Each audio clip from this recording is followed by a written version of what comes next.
Hear, feel, think.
Ah, the heroes of the hour.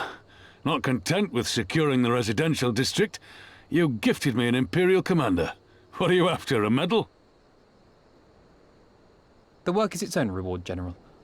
I must say, however, that Fordola's claims were not a little disturbing. What manner of power could Xenos have acquired that might equal an icon? Might she speak of our missing Omega? Very possibly. The Empire's fondness for comparable Allagan technologies is exceedingly well documented. Have we made any progress with our own investigation? None. The search goes on in earnest, but Sid has thus far found nothing of note. Mayhap the Garleans beat us to it. If they were working desperately to repair the machine, that might explain their decision to remain within their walls.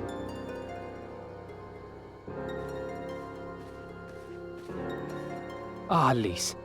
I trust you surrendered Fordola into custody without incident. We were just discussing the pilot's claims. About Xenos and his newfound powers. She hasn't said a word on the subject since we rescued Kryl, even when the interrogator asked nicely.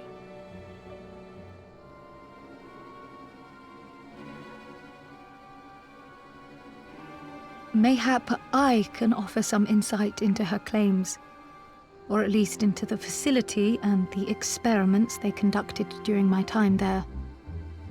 Though my memories of the period are somewhat muddled, there are a few things I remember with painful clarity.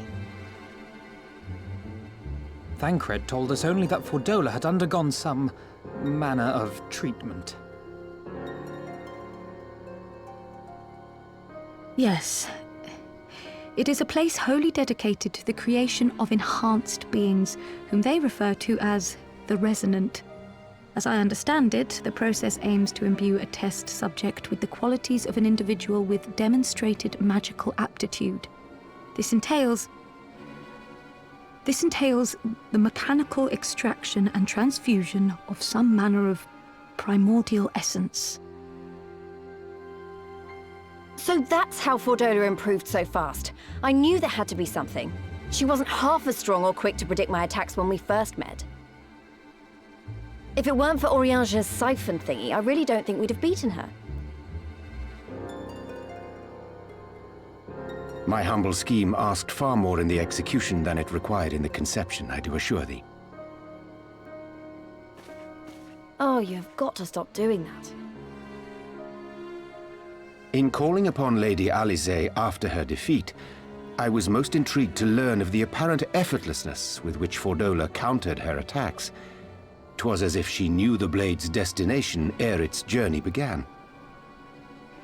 A most impressive feat under any circumstances, but an almost miraculous one when considered in the context of Fordola's unfamiliarity with my lady's arts.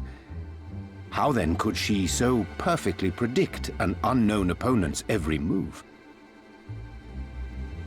After much deliberation, I surmised that Fordola may be possessed of a preternatural ability to divine meaning from the fluctuations of an individual's ether and to instinctively react. To employ a metaphor, one might say that she was attuned to the whispers of my Lady Alisaie's soul. Wait, have you not just described a manifestation of the Echo? I had no conclusive proof. The available anecdotal evidence suggested only that Fordola was uncommonly sensitive to etheric fluctuations, and 'twas this which led me to develop my stratagem. I would fashion a device with the capacity to generate a massive disruption in the surrounding ether. If, as I suspected, Fordola's senses were indeed questing for the most minor of oscillations, the shock of exposure to a more amplitudinous etheric waveform would be akin to a debilitating bout of ether sickness. How ingenious. I note that the success of your plan hinged on your device's wielder remaining ignorant of its purpose, lest Fordola divine your intent. Indeed so, Master Alphinaud. All things considered, 'twas a most fortuitous outcome.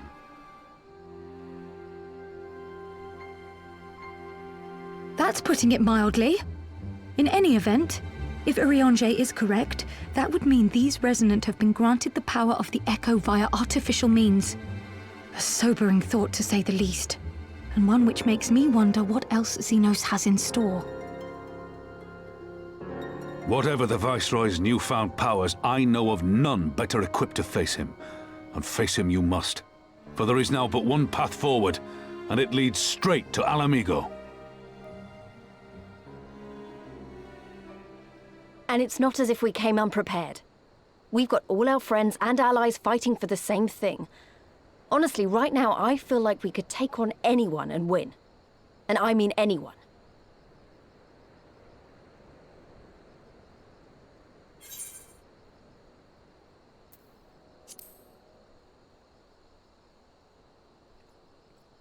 Exactly. Oh, I wouldn't want to be in Xenos' boots. Not with the likes of us coming to get him.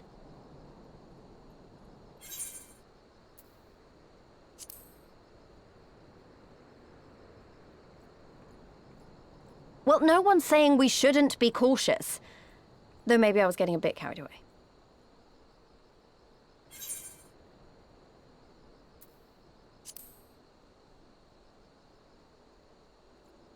Enough talking. All right, I get the message. Action is what's needed now. Right, I'd best get back to the residential district. Thancred and the Resistance forces are waiting.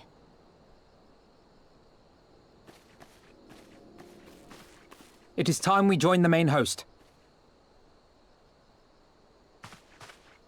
Kryl, in light of your recent ordeal, might I suggest that you remain with the rearguard for now? Oh, if you insist. Just this once.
podcast.